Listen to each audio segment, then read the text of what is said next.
So joining us right now, former Speaker of the House and Republican candidate for United States Senate, Brad Wilson, joining us. And Brad, appreciate you making some time for us again here today. It's getting to the point in the campaign where I can now ask all the candidates my favorite question, which is, what are you hearing from folks here in northern Utah, or Cache Valley specifically, that is maybe different than what you're hearing from folks down in southern Utah, St. George or Washington County? And as a statewide candidate, how do you meet everyone's different needs? Yeah, it's great to be with you, Jason. Thank you for having me again. I always love being on your show. And a pleasure. Someone that lives kind of in the northern part of the state. In fact, I'm going to be up in your neck of the woods this holiday weekend, so it's nice. It's good to be with you. But it's actually interesting. There are some local issues at different parts of the state.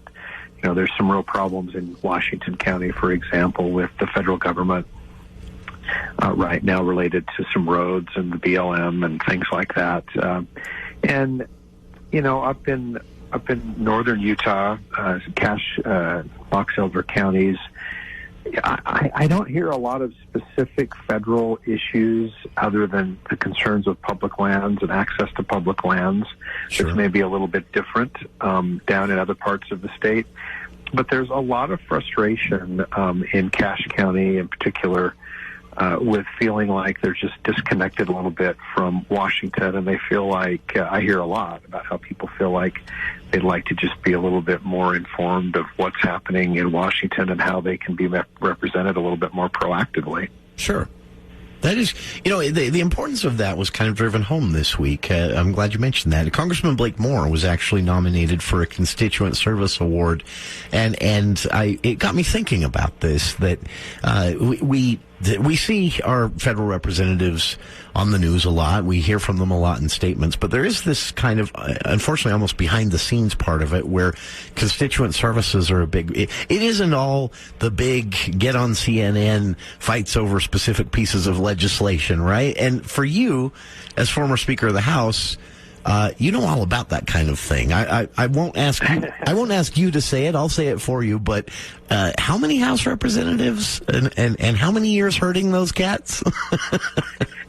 Well, I'll tell you what. It was a wonderful experience. I served as Speaker for 5 years, and we were able to do some remarkable things like the biggest tax cuts in the history of the state, and some really fun things actually for your area, in particular Utah State, and for example, the new veterinary school. I had a lot to do with that while I was Speaker of the House, and some other things.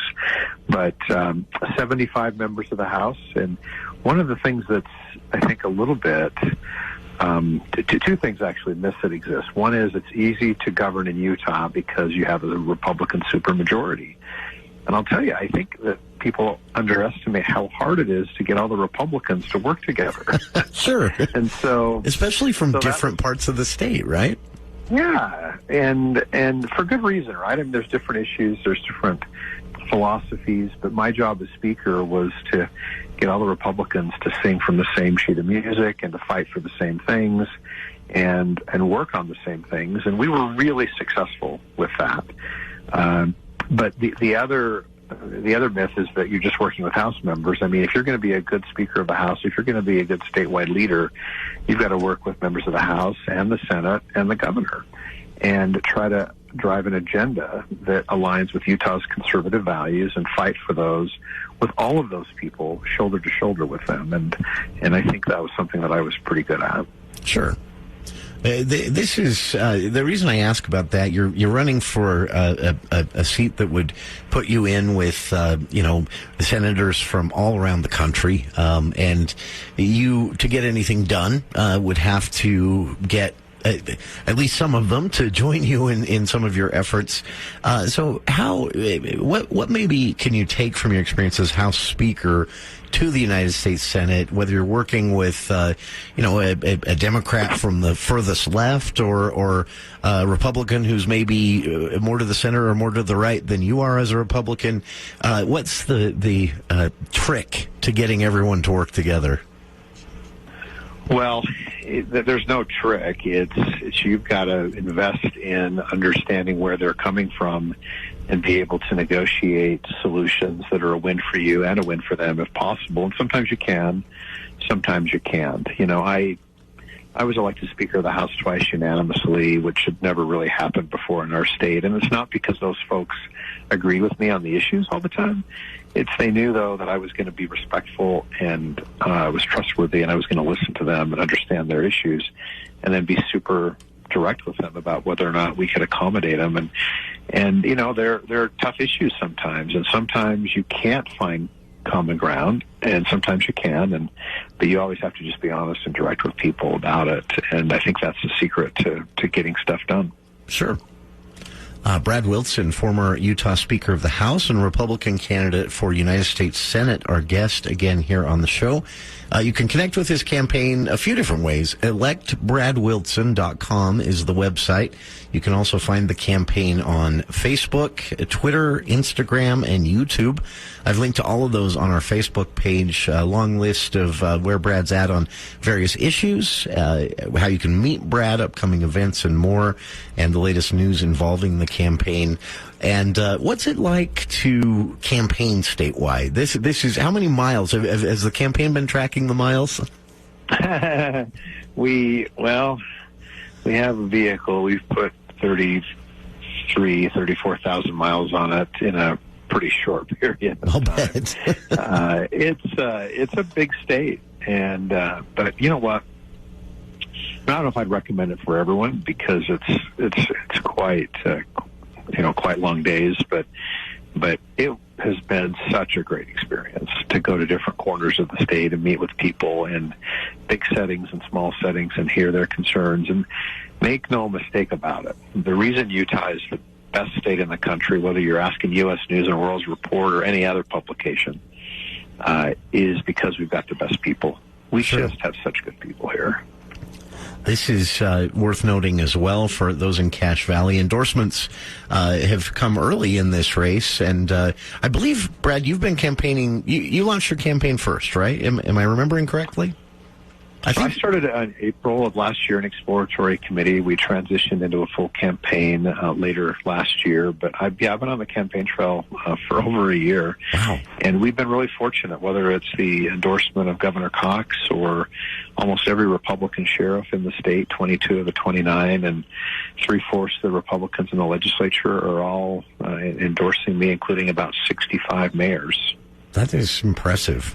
This is from Cache Valley. For those interested, Brad also has the endorsement of outgoing State Representative Dan Johnson and State Representative Casey Snyder, although I have to say that Snyder endorsement might hurt you in the end. That guy. I say this because the odds he's listening in a tractor somewhere are pretty high, so I always try to throw something out there for him. But no, on a serious note, you have the endorsement of what looks like pretty much the entire House chamber here in Utah. Yeah, about 3/4, maybe a little bit more. And I'm proud of that. There's nothing better than having the people that you've worked with give you their, support and say, hey, we want to keep working with you. And what they've said is, they said, Brad, you delivered great results while you were Speaker. We know you'll do the same in Washington and take Utah values back there, and you're one of us. And meaning I'm one of I'm a Utahn. I've lived here my whole life and raised my family here, and they want to make sure that I'm back there so I can deliver results for Utah like I have as a lawmaker in this state. electbradwilson.com, again, the website. And I had to ask you about this because, Brad, this is one of the most interesting parts of northern Utah to be watching right now, just because so much is changing as the area struggles with kind of becoming a major resort area, but also still very rural, and agriculture still a big part of life there in the Bear Lake Valley as well. But I see also you have the endorsement of the Garden City Mayor, Mike Linhart. And that's such a great example, isn't it, of what Utah's facing kind of in a way in general, but also what's happening around the country in a lot of ways. We're faced with a lot of what seems like rapid change to our neighborhoods, to our population sizes of cities near us or that we live in. And yet at the same time, a desire to kind of hold on to as much as we can of the quality of life we've enjoyed. Garden City, to me, is the perfect example of that here in northern Utah. Your thoughts on that as Utah moves into the next decade? Yeah, Mayor Mike has become a dear friend over the years, and I've worked a lot on Garden City issues, and you've got a city of 300 to 400 people, and on a holiday weekend, you've got 50, 60,000 people up there. Sure. The state's got to step in and help a little bit. And we did that, and I worked a lot on Garden City issues while I was speaker, just because, A, it's in my backyard as a northern Utah guy, but B, he's such a good mayor and so dedicated to his community up there that it was just easy to want to work and support him. I appreciate that answer. It's like I say, it's just such a unique part of northern Utah for all of us that have grown up here, but the challenges facing Garden City, like you said, a small town, very small town that every weekend becomes one of the largest cities in the state for 3 days. Quite a unique situation, and appreciate you humoring me on that one. And any final thoughts for listeners here before we part ways? I know it's pretty aggressive campaign schedule in a short primary like this. You've got events planned. You've got more touring of the state planned. How about this? If someone out there has a specific question for you about a specific issue, what's the best way for them to get in touch?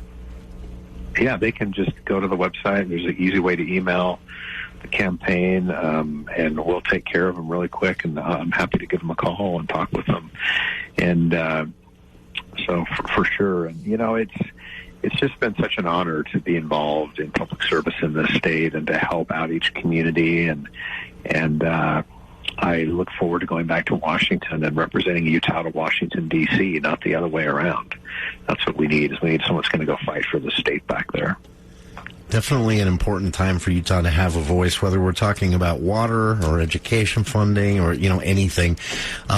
We cannot afford to not be heard at these in these federal debates, and I think that's so obvious these days. Brad, appreciate taking some time for KVNU today again, and if we can get a pledge, not a specific date, of course, to check in one more time before primary day, but it's coming a lot sooner than you think. And listeners, please get involved, get to know the candidates. You have some great choices this go around.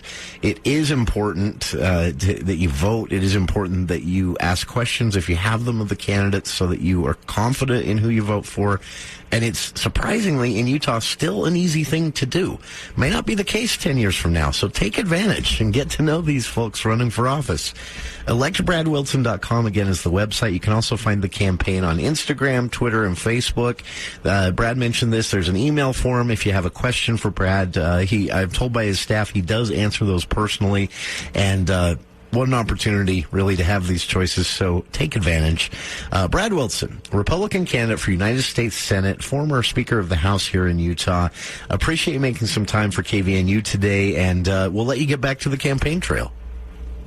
Thanks so much. Have a great night. Appreciate your time.